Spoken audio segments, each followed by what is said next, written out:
2026 সালে যুক্তরাষ্ট্র, কানাডা ও মেক্সিকোতে হতে চলা 48 দলের বিশ্বকাপে আনকোরা অনেক দেশ জায়গা করে নিচ্ছে। যেমন নিজেদের ইতিহাসে প্রথমবার বিশ্বমঞ্চে খেলার টিকিট কেটেছে উজবেকিস্তান। এশিয়ার দেশটিতে শুরু হয়েছে উৎসবের আমেজ।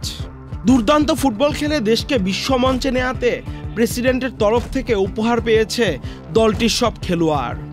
দেশটির রাজধানী তাশখন্দে এশিয়ান বাছাই পর্বের শেষ ম্যাচে কাতারের বিপক্ষে 3-0 ব্যবধানে জিতেছে উজবেকিস্তান।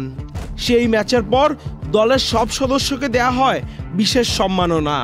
প্রেসিডেন্ট শওকত মিরজিয়োয়েভের পক্ষ থেকে উজবেকিস্তান জাতীয় ফুটবল দলের সব খেলোয়াড় ও কোচিং স্টাফদের উপহার দেওয়া হয়েছে গাড়ি। বান্ডেল থাকলে প্রতি সেনমানিতে টাকা বাঁচবে। বিকাশ সেনমানি বান্ডেল কিনে জিতুন প্রতি লেনদেনে।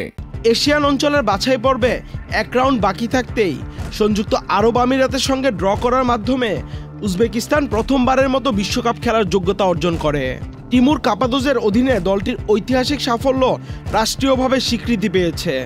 উজবেকিস্তানের প্রেসিডেন্ট শওকত মিরজিয়োয়েভ একটি ডিক্রি স্বাক্ষর করেছেন, যার মাধ্যমে জাতীয় দলের একাধিক খেলোয়াড় ও কোচকে সম্মানসূচক উপাধি, মেডেল এবং বিভিন্ন রাষ্ট্রীয় পুরস্কার প্রদান করা হবে।